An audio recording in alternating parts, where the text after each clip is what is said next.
오늘 말씀은 시편 59편 1절부터 17절입니다. 하나님이 다스리심을 땅 끝까지 알게 하소서라는 제목으로 우리가 함께 하나님의 말씀을 나누겠습니다. 이 시편 59편의 표제를 보시면 이 시편도 다윗의 믹담시라고 되어 있습니다. 황금시 또는 돌에 새겨진 시라고 하는 그런 의미입니다. 이 시편도 또한 인도자를 따라 알다스헷에 맞춘 노래라고 되어 있어요. 이제 멸하지 마소서라고 하는 어떤 이름이 붙여져 있는 가락에 맞춘 노래다. 이렇게 표현할 수가 있습니다. 그리고 이 59편은 세 번째 이 표제에 이 배경에 대해서 나오죠. 이 시편의 배경이 이제 기록이 되어 있습니다. 이 시편은 다윗이 사울에 의해서 이제 어려움을 당했을 때에 쓴 시인 거예요. 사울이 사람을 보내어 다윗을 죽이려고 그 집을 지킨 때라고 되어 있습니다. 이 상황은 사무엘상 19장 이제 11절부터 17절에 나오는 그 상황과 정확하게 맞는 그런 상황이에요. 사울이 다윗을 죽이려고 사람을 보냈습니다. 그리고 집 밖에서 지키고 있어요. 아침에 다윗이 나오면 다윗을 죽이려고 기다리고 있는 그런 상황입니다. 이 상황은 이제 사울 왕이 악령에 시달리고 있는 그런 상황이에요. 그리고 다윗은 이 사울 왕을 돕기 위해서 이제 가까이에 머물고 있었던 상황이죠. 다윗은 사울 왕의 딸인 미갈과 이제 결혼을 했고 그와 함께 이제 살고 있습니다. 사울 왕이 악령에게 시달리다가 다윗을 향한 질투심과 다윗을 향한 두려움에 사로잡히게 된 거예요. 그래서 군대를 보냅니다. 그래서 부하 군인들을 다윗의 집에 보내서 아침에 집을 나설 때 죽이라고 명령을 한 거죠. 그런데 그 사실을 이제 이 미갈이 미리 알게 된 것입니다. 그래서 밤에 창문으로 다윗을 탈출시키게 돼요. 그리고 난 다음에 다윗이 나가지 않은 것처럼 침상을 꾸며놓습니다. 시간이 지나도 다윗이 나오질 않으니까 군인이 들어가서 보니까 이제 그렇게 꾸며놓은 상황이 보여진 것입니다. 그때 이제 미갈에게 이 사울이 이제 물어보죠. 왜 그렇게 했느냐라고 했더니 미갈은 아침에 다윗의 협박 때문에 다윗을 탈출시켰다고 변명을 합니다. 자, 이런 배경 속에서 이 시가 나온 것입니다. 다윗은 사울 왕과 군인들에게서 도망치고 생명을 건진 다음에 그리고 그 다음에 이때를 생각하며 이 시편을 쓴 것입니다. 다윗은 이후로 피난 생활을 계속하게 됐죠. 바로 이러한 과정 속에서 다윗은 아무런 이유도 없이 정말 어떤 잘못도 없이 이 피난 생활을 해야 되는 것입니다. 다윗은 모든 것을 잃었어요. 가족도 잃고 재산도 잃고 명예도 잃고 모든 것을 다 잃고 도망자의 신세가 돼서 반역자라는 누명을 쓰고 이제 도망다니는 그런 상황이 된 것입니다. 다윗은 이러한 과정을 경험하면서 하나님의 능력을 의지합니다. 하나님의 도우심을 그리고 하나님의 인도하심을 이런 피난 가는 과정 속에서 경험하게 되죠. 이때 다윗이 경험한 하나님이 바로 우리가 읽고 있는 이 시편을 통해서 우리에게 증거되고 있고요. 특히 이 시편 59편을 통해서 다윗이 어떤 하나님을 어떻게 경험해 갔는지를 이야기하고 있습니다. 보여주고 있습니다. 다윗이 경험한 하나님은 어떤 분입니까? 자기 백성에게 긍휼을 베푸시는 분이십니다. 다윗이 경험한 하나님은 피난처가 되신 하나님이십니다. 다윗이 경험한 하나님은 헤세드의 하나님, 자기 백성에게 변함없는 사랑을 베풀어 주시는 하나님이시며 또한 온 세계를 통치하시는 분이시고 만군의 여호와, 나를 위하여 싸우시는 하나님이라고 고백합니다. 다윗은 이 시편 59편을 통해서 하나님에 대한 고백들을 이제 군데군데 계속 하고 있어요.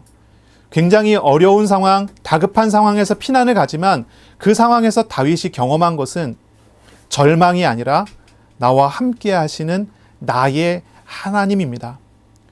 오늘 말씀을 통해서 저와 여러분이 하나님을 인격적으로 아는 시간이 되기를 축복합니다. 하나님의 보호하심, 인도하심, 그리고 하나님의 평안을 누리는 날이 되기를 예수님의 이름으로 축복합니다. 아멘. 하나님은 우리를 위하여 싸우시는 하나님이십니다.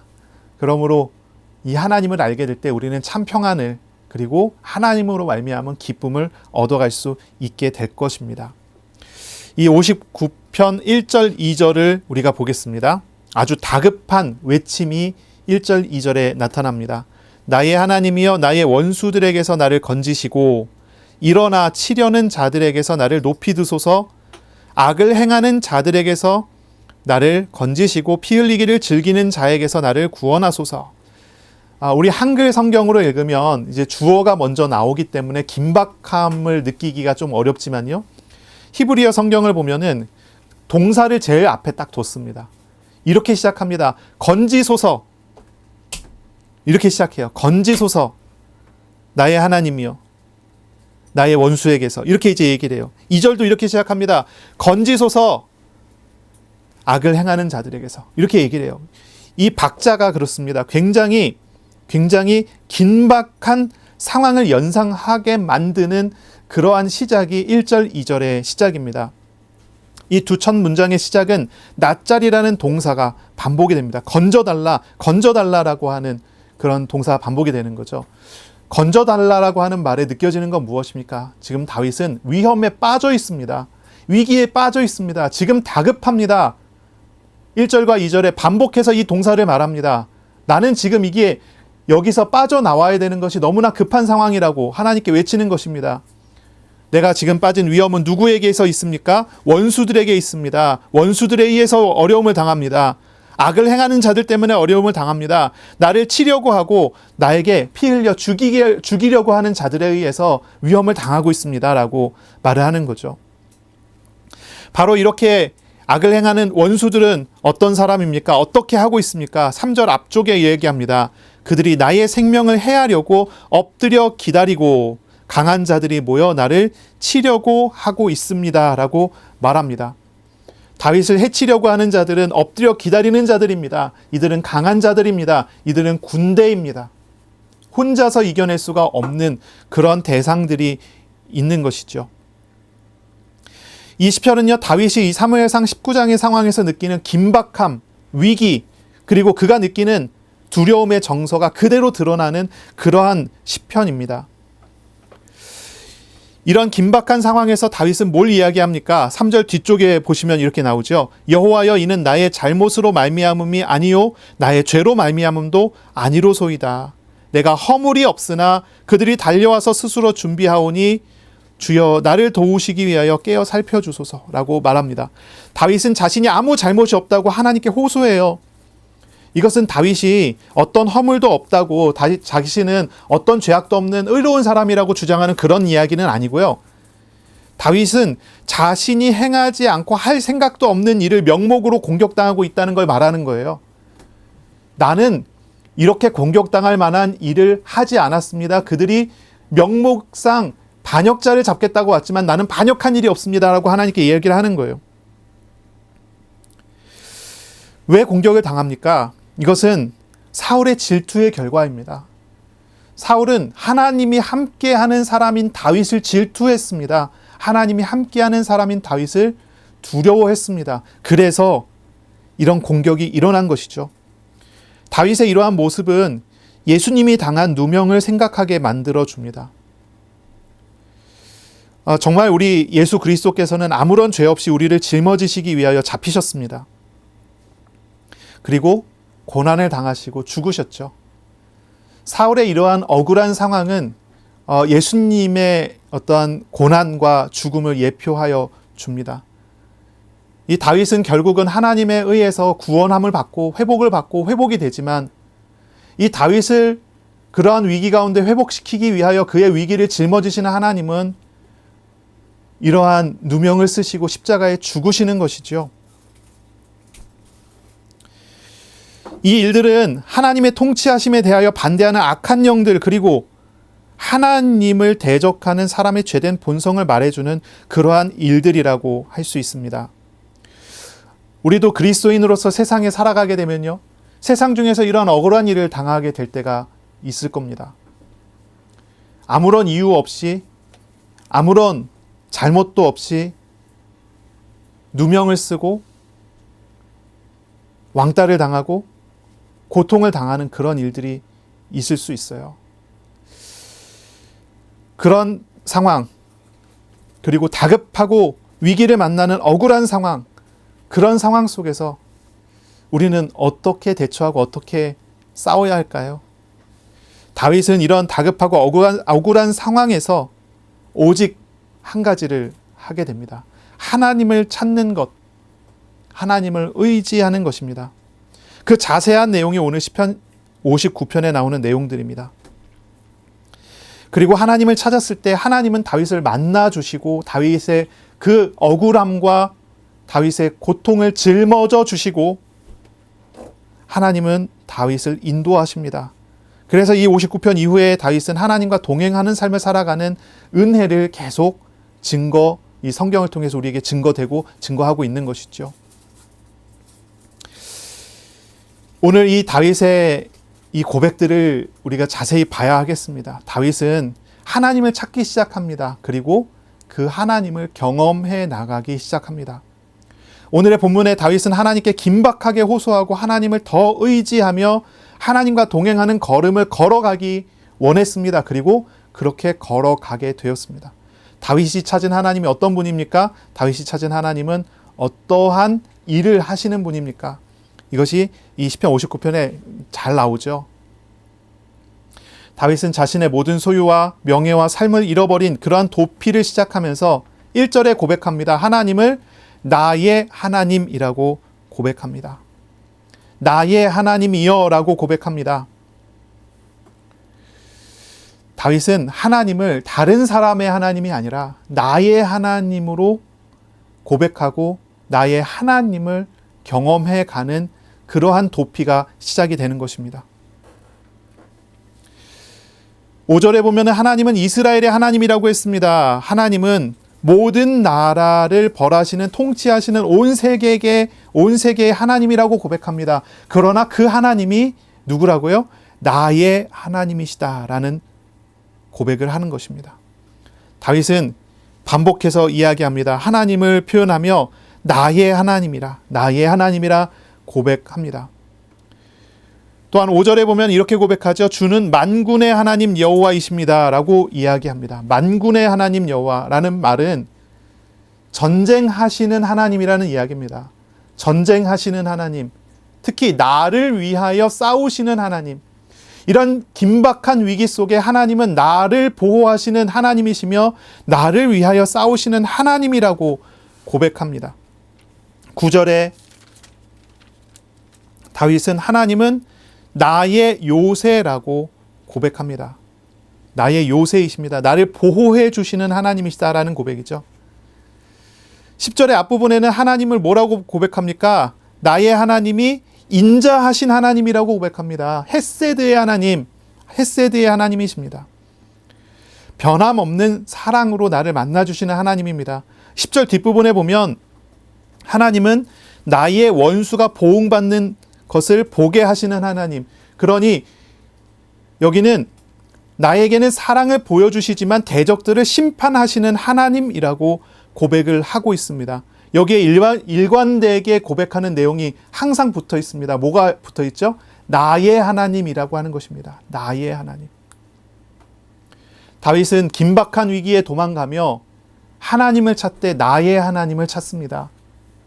그리고 그 하나님은 하나님의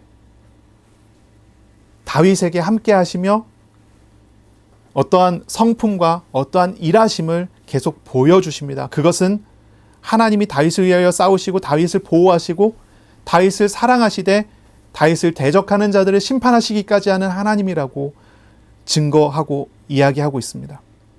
13절에 보면 하나님은 땅끝까지 다스리시는 주권자이십니다.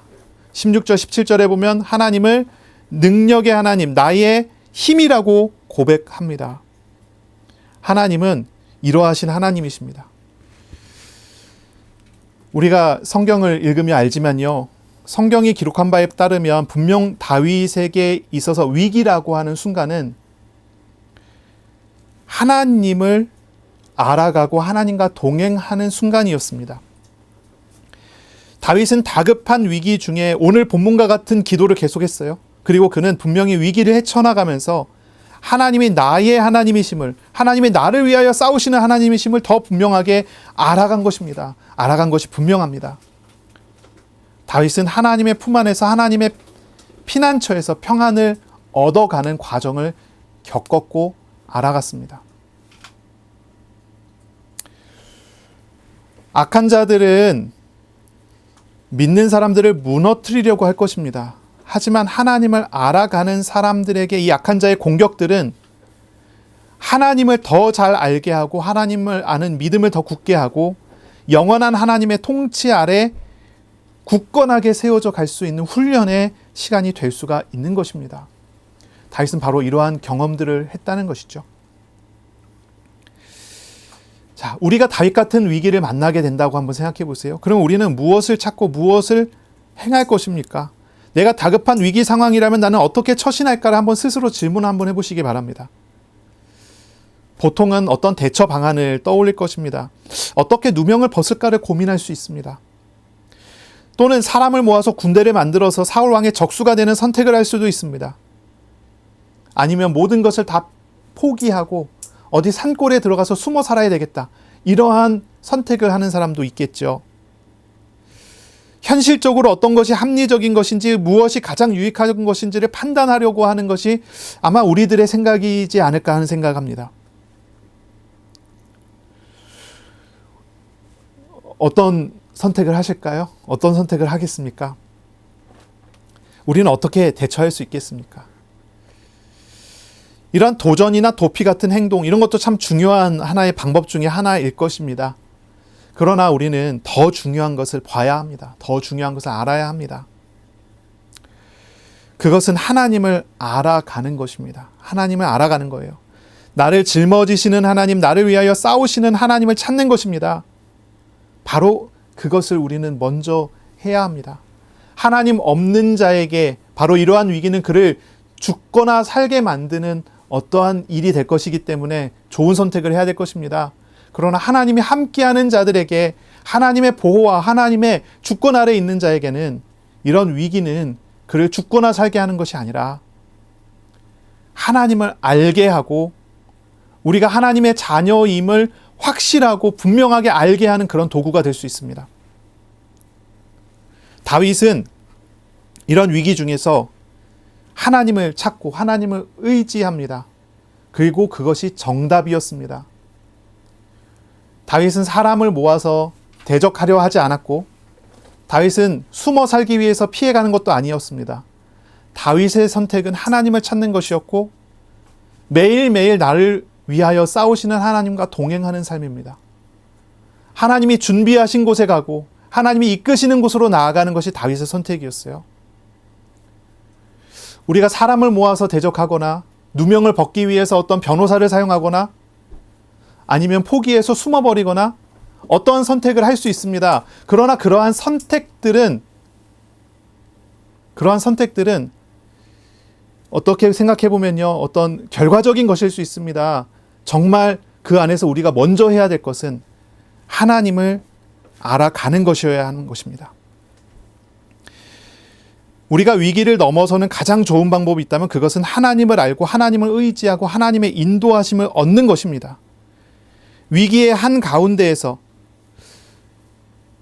위기 중에 찾아오시는 하나님을 아는 것, 만나는 것, 그것이 가장 좋은 방법입니다. 위기 중에서 나와 함께 하시고 나를 위해 싸우시고 동행하시는 하나님을 찾고 구하는 그런 주간이 되시기를 바랍니다. 하나님은 하나님의 방법대로 우리를 인도해 가십니다. 우리는 아브라함의 아들 이삭을 알고 있습니다. 이 아브라함의 아들 이삭이 우물을 파서 생수를 얻었어요. 그때 그 지역의 그랄 지역인데요. 그 지역에 있는 다른 부족들이 이삭의 부족을 공격했습니다. 물이 부족한 지역이기 때문에 물이 발견되니까 공격해서 빼앗으려 하는 것이죠. 그때 이삭이 자기 부족들을 동원해서 전쟁을 했다면 아마 이삭이 이겼을 겁니다. 아버지 아브라함 때 그 지역 전체에서 일어났었던 연합군과의 전쟁에서 아브라함이 자기 집안에서 기르는 가병을 데리고 나가고 이겼었잖아요. 강력한 군대가 이 부족에 있습니다. 그런데 이삭은 싸우지 않습니다. 이삭의 선택한 것은 하나님의 말씀을 따르는 것이었습니다. 그래서 우물을 내주고 다른 지역으로 옮겨갑니다. 그렇게 했을 때 하나님은 이삭에게 더 좋은 땅으로 인도하시고 더 좋은 우물로 인도해 주셨습니다. 이걸 여러 번 반복한 끝에 이삭은 그 지역의 샘의 근원을 얻게 됩니다. 나중에 이삭을 공격했던 부족의 왕이 찾아와서 하나님이 함께하는 이삭에게 함께하는 하나님을 두려워해서 화친을 요구합니다. 그 지역의 왕이 이삭을 보고 이삭을 본 것이 아니라 이삭과 함께하는 하나님을 봤단 말이에요. 그래서 화친을 요구해요. 그리고 이삭은 그 지역에서 하나님과 함께하는 사람으로서의 가장 좋은 응답을 받죠. 그 땅에서 농사를 졌고 100배의 열매를 맺었다라고 하는 것이 성경의 기록입니다. 다시 한번 말하면 시험을 넘어서는 가장 좋은 방법은 무엇입니까? 하나님이 없는 사람이라면 다른 방법이 되겠지만 하나님을 아는 사람, 하나님과 만나 동행하는 사람이라면 하나님을 찾는 것, 하나님을 의지하는 것, 그리고 하나님이 가라고 하는 것, 하나님이 하라고 하는 걸 하는 것입니다. 하나님의 인도하심을 받는 것입니다. 이것이 가장 좋은 방법입니다. 보통 사람들은 합리적인 것을 찾고 유익이 될 만한 것을 기준으로 찾습니다. 하지만 하나님의 백성은 하나님이 기준입니다. 하나님의 뜻을 알고 순종하는 것이 그의 행동이어야 합니다.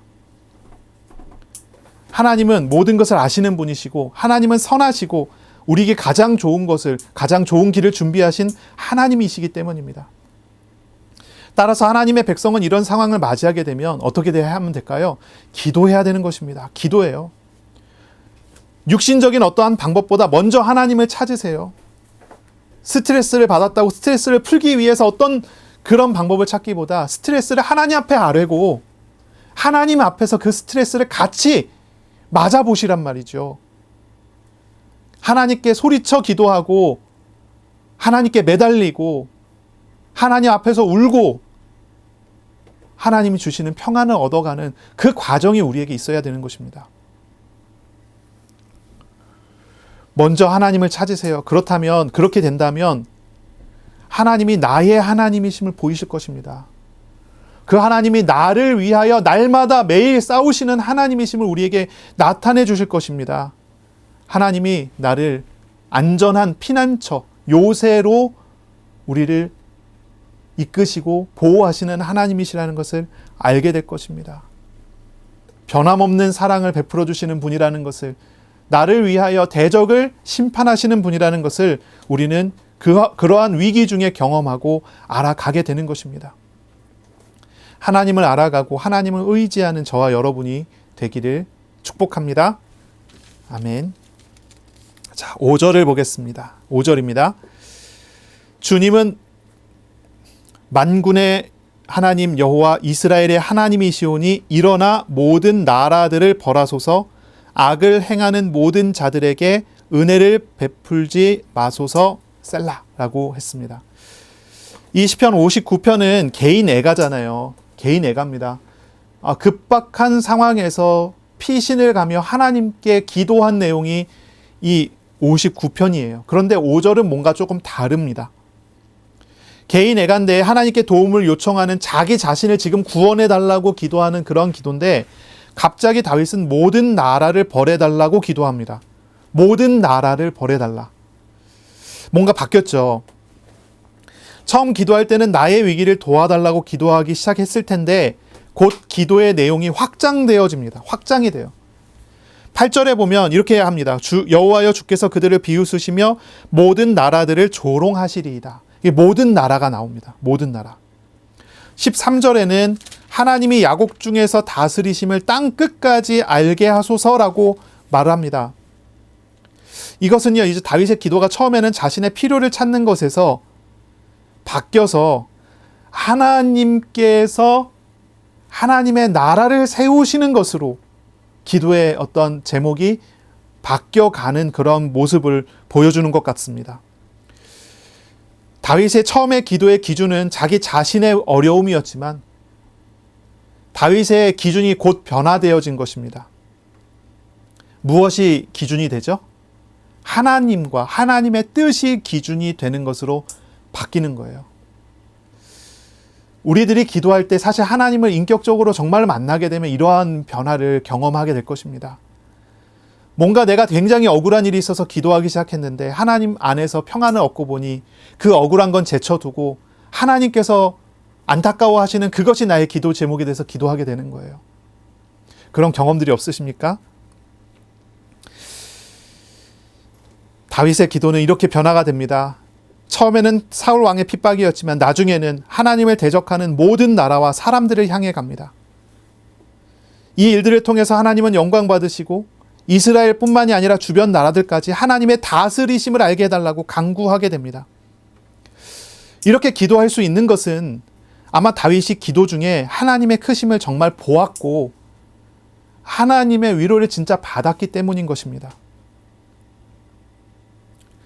5절에 다윗은 하나님이 만군의 하나님이시고 모든 나라를 벌하시는 하나님이시라고 고백합니다. 나의 어려움을 도와주시는 하나님을 찾았는데 나를 만나주신 하나님은 온 세계를 통치하시는 하나님, 만군의 하나님이다 라고 발견이 된 거예요. 우리가 잘 알지만 하나님은 정말 크신 분이십니다. 하나님은 광대하셔요. 하나님은 모든 시간 위에 계십니다. 그래서 영원하다라고 말합니다. 하나님은 영원하신 분이세요. 영원이라는 말은 시간이 무한하다는 이야기가 아닙니다. 미래에 끝이 없게 계속 계시다 그런 이야기가 아닙니다. 무한하다는 얘기는 과거와 현재와 미래 그 시간을 창조하신 분이고 그 시간 위에 계신 분이라는 그런 고백입니다. 초월하셨다라고 하는 고백입니다. 또한 하나님은 공간적으로 생각했을 때는 하나님은 공간 위에 계신 분이십니다. 공간에 얽매이지 않아요. 그래서 그분을 뭐라고 부르죠? 편재하시는 하나님이라고 부릅니다. 또한 하나님은 모든 것을 만드신 창조주이십니다. 하나님은 전지하셔요. 모르는 것이 없으십니다. 전능하십니다. 못하실 일이 없으십니다. 하나님은 세계를 만드실 뿐 아니라 직접 섭리하고 통치하시는 하나님이십니다. 나의 작은 불편함을 가지고 하나님 앞에 기도하기 시작했는데 하나님은 그 크심을 나에게 드러내셔 보여주셔요. 고민하지 않고 갈등하지 않아도 나의 이 불편함을 하나님 책임지실 것을 알려주시니 우리는 기도의 제목이 바뀌게 되는 거죠. 그 하나님의 나라를 바라보는 것으로 변화되는 거예요. 바로 이러한 과정이 아니었을까 생각해요. 다윗은 하나님이 세계를 다스리시는 크신 분임을 고백하지 않습니까? 다윗이 어떠한 과정을 거쳤든지 다윗은 자기의 상상보다 더 크신 하나님을 알아가게 되는 것입니다. 그때 기도가 달라지는 것은 당연한 일일 것입니다. 이 다윗의 기도는요, 크신 하나님을 신뢰하는 기도로 나아가게 됩니다. 다급한 도피 중에 크신 하나님을 알아가게 되고 그리고 그 하나님을 신뢰한다라고 고백하며 나아가는 것이죠. 그리고 이 다윗의 기도의 태도를 한번 보세요. 1절, 2절은 굉장히 다급한 위기의 박자를 우리에게 보여주는데 그런데 이 뒤에 기도의 내용들은 여유가 있습니다. 하나님을 신뢰하는 게 그냥 느껴지는 그런 기도말들이 계속 나오게 돼요. 대적들에 대한 묘사가 6절, 7절에 나오거든요. 6절, 7절을 보겠습니다. 그들이 점으로 돌아와서 개처럼 울며 성으로 두루 다니고 그들의 입으로는 악을 토하며 그들의 입술에는 칼이 있어 이르기를 누가 들으리오 하나이다. 이렇게 말을 해요. 여기에 보면은 대적들은 개하고 비유가 됩니다. 개와 비유가 돼요. 다윗 당시의 개는요, 오늘날의 애완동물로 생각해서는 안 돼요. 이 개는 야생 들개입니다. 이거는 이제 위험한 동물이에요. 개들이 우는 소리를 내면서 돌아다니는 거는요, 공격해서 먹이를 얻기 위한 거예요. 다윗은 이 대적들을 개하고 비교하면서 말을 해요. 이 대적들은 무슨 일을 합니까? 악한 말을 합니다. 잡아먹기 위해서 울며 돌아다닙니다. 칼로 죽이는 일을 합니다. 바로 그러한 존재들입니다. 그런데 그들이 어떤 일까지 하죠? 이런 악한 일들을 하면서 말하기를 누가 들으리오 한다고 얘기합니다. 그들은 하나님을 대적하기까지 합니다. 자기들이 행하는 악한 일들이 하나님의 법에 어긋난다는 것을 알고 있으면서도 그 일을 하며 나는 안전할 것이다 라고 스스로 이야기한다는 거예요. 누가 들으리오 라고 한다는 거예요. 바로 이러한 대적들의 말에 대하여 다윗은 8절에 이렇게 고백합니다. 여호와여 주께서 그들을 비웃으시며 모든 나라들을 조롱하시리이다. 그렇게 말해요. 크신 하나님 앞에서 대적들은 아무것도 아니라고 고백하는 거예요. 그렇게 다급했던 다윗이 신뢰의 말, 고백의 말들을 이렇게 하고 있습니다. 그러며 19절, 10절에 이어갑니다. 여호와는 나의 요새이시니 그의 힘으로 말미암아 내가 주를 바라리이다. 나의 하나님이 그의 인자하심으로 나를 영접하시며 하나님이 나의 원수가 보응받는 것을 내가 보게 하시리이다. 다윗은 고백합니다. 대적들이 이렇게 얘기할지라도 하나님은 그들을 비웃으실 뿐만 아니라 그들이 나를 위협하려고 할지라도 하나님은 나의 요새이신데 그들이 나를 어떻게 할 수 있겠습니까? 이런 얘기죠. 하나님의 힘으로 하나님의 능력으로 말미암아 내가 주를 바라게 할 것입니다 라고 고백해요. 하나님은 인자하심으로 그 헤세드의 사랑으로 나를 영접하시는 분이시며 여기 나오는 이 영접은 무엇입니까? 나에게 찾아와 나를 대면하여 만나주시는 분이라는 고백입니다. 다윗은 위기 중에 하나님을 영접하고 있습니다. 놀라운 일이죠. 그리고 또한 그 하나님은 나의 원수가 보응받는 것을 보게 하시는 하나님이다라고 말을 하는 것입니다. 이러하신 하나님이 우리와 함께 하시면 그리고 우리를 사랑해 주신다고 하면 무엇이 두려움이 될 것입니까? 무엇을 두려워하게 될 수 있습니까? 들깨 같은 이들이 전혀 두렵지 않을 것입니다. 더 나아가 11절부터 13절은 또 신기한 이야기를 하게 됩니다. 좀 뭔가 이렇게 어쩌면 이렇게까지 여유가 있을까? 어쩌면 이렇게까지 평안할까라고 생각할 만한 그런 고백들이 나와요. 그들을 죽이지 마옵소서. 나의 백성이 잊을까 하나이다. 우리 방패 되신 주여 주의 능력으로 그들을 흩으시고 낮추소서. 이렇게 말해요. 대적들의 처분에 대한 기도인데요. 원수들에 대한 탄원이 담겨져 있는 거예요.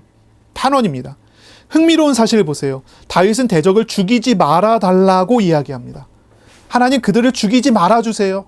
신기하지 않아요? 자기가 지금 엄청 다급한 상황에서 도망가는 상황에 원수들을 향해서 그들을 죽이지 말아달라고 얘기한다니까요. 그런데 죽이지 말아달라고 이야기하는 것은 그들에게 은혜를 베풀어달라는 말이 아닙니다. 은혜를 베풀어달라는 말이 아니에요. 다윗은 그 대적자들을 살려달라고, 그래서 그 대적자들이 어떻게 실패하고 어떻게 죽어가는지를 보면서, 그 과정을 보면서 이스라엘 백성들이 교훈 얻기를 바라는 그런 마음입니다. 나의 백성들이 그들을 보고 하나님 살아계심을 볼 수 있도록, 하나님의 백성들이 그 대적들이 실패하고 죽어가는 걸 보면서 하나님의 영광을 볼 수 있도록 해달라고, 자기 자신이 본 하나님의 영광이, 나를 영접하여 준 그 인자하신 하나님을 나의 백성들도 볼 수 있도록 해달라고 그들을 죽이지 말아달래요. 굉장히 다윗은 하나님을 신뢰하죠. 하나님의 크심이 다윗에게 느껴지는데 다윗은 그 하나님과 비교해서 그들은 개에 불과하다라고 느끼고 있는 거예요. 지금 들깨에 불과하다고 느끼는 거예요. 하나님은 크시고 그들은 너무나 작습니다. 그래서 나라와 지역의 권력을 잡은 자가 세상의 지도자가 아니라 하나님이 참 왕이심을 백성들이 알게 해달라고 그렇게 구하는 그런 모습인 것입니다. 더 나아가 그들이 심판받아 소멸되는 일을 통해서 13절을 보세요. 이제 진노하심으로 소멸하시되 없어지기까지 소멸하사 하나님이 야곱 중에서 다스리심을 땅끝까지 알게 하소서라고 이야기합니다. 더 나아가 뭐라고 얘기하죠? 하나님의 백성들이, 이스라엘 백성들이 교훈 얻을 뿐만이 아니라 저 이방 나라들조차,